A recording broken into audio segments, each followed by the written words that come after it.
Yo, this anger thing is a motherfucker, Juke, but I'm on it. I know you are.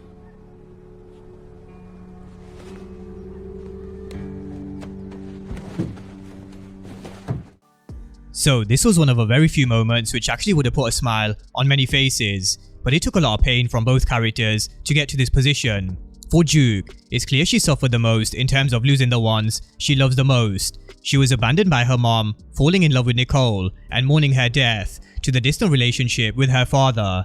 It also wouldn't have been easy being raised by a pathological liar and manipulator, because as much as Juke is Marvin's daughter, for a long period, she was actually raised by Raq, because when Kenya left, Marvin spent a brief period in prison. Now on the flip side, no doubt, Kenya leaving probably fucked up Marvin more than we first thought, because we did learn he was taking his own product and selling from his own crib, and the pain in his eyes in episode 6 definitely said a lot.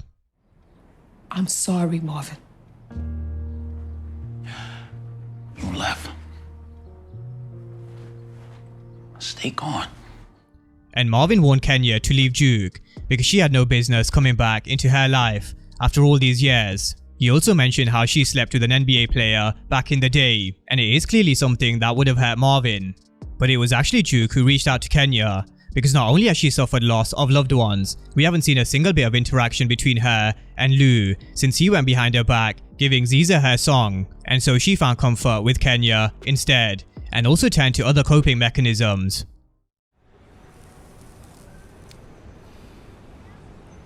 What the fuck you doing smoking cigarettes, dude? The world didn't stop spinning when you left, kid.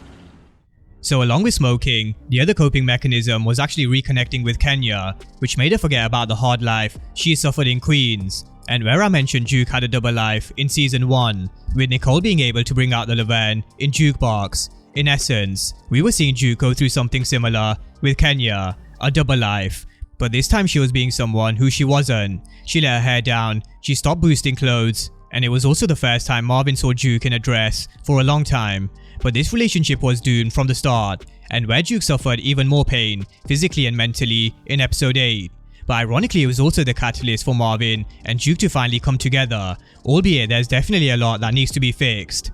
Now, in typical Power fashion, we all know there are no happy endings, and the older Kanan's narration did warn us. How she get so cold-blooded? Ain't never my business to tell. Or one single thing anyway. But shit like this, it's gonna hurt for as long as you living. So there are a lot of tough times ahead for Juke, and this is why I really do worry for the relationship that we're gonna see soon develop between the two, because even though it hasn't been confirmed, Marvin is definitely not dead, because there was a glimpse of him in episode 8's trailer. But I think we need to rewind it back to episode 7, because one of the many questions that a lot of us have is, how did Kenya know Juke was gay? Because it was never really confirmed, but there was always going to be something that got in the way of their relationship, and the clue was in how Kenya was such a big churchgoer. But Juke did mask her sexuality when she made sure Kenya saw her giving Corey her number, but Juke didn't seem like she was that into Corey, and she was only doing it because her mum was watching. And maybe Corey was the test, because he was there in the background while Juke was receiving this vile treatment, and if he wanted this shit to stop, he would have come out and said they were on a date. But I do see where the confusion comes from, because I would have thought her mom would have overheard her maybe talking to a girl or something that would have made her realize she was gay. So maybe Corey was the test, but it definitely does remain a little unclear. Now, something we did know for certainty was how Raq and Marvin felt about Kenya. Just because you blood with somebody don't mean they deserve to be in your life. Families earned you. It ain't just a given. She was warned by both Raq and Marvin, but regardless, Juke still defied them both, and she continued to go church and build this relationship with Kenya. And it was always going to take a brutal lesson for Juke to realize, shit, my dad was right, and this was the brutal treatment Juke got in episode 8. It was torture, and it was definitely something Juke didn't deserve. Kenya had Juke skip school and give her a lesson about her sins, while accepting her daughter being beaten with a wooden spoon, all while she was forced to watch what they consider sin. And if anybody's ever wondered what made Juke the cold-blooded character we saw in Power, then this is definitely one of those moments, but not the last. Now, albeit Marvin's fucked up a lot as a father, but in season 2, he's someone who's accepted the fact he's not been the father he wanted to be. I fucked it all up, Lou.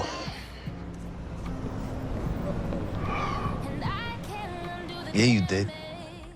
But not only has he accepted the fact he's fucked up, he's now doing something about his anger management, and we've seen him making a bit more of an effort with Juke, albeit it didn't get anywhere at the start because their fight was still fresh in memory and they needed to work a few things out. But Juke yelling dad and telling Kenya she doesn't need her is definitely a step in the right direction, and Juke recognizes that Marvin has been trying to make more of an effort. So far we're 8 episodes in and we've barely seen Marvin lose his temper like we did in season 1, and in fact they've given these new added layers to this character to show he's more than just someone who provides comic relief or aggression. But this is what I really do fear. Are they just setting this up for Marvin and Jukebox relationship to rebuild over the next few episodes and a season to only rip this away from Juke, just like we saw at the end of episode 8, because it can really be over for you in a blink of an eye in this game. Hey, Marvin.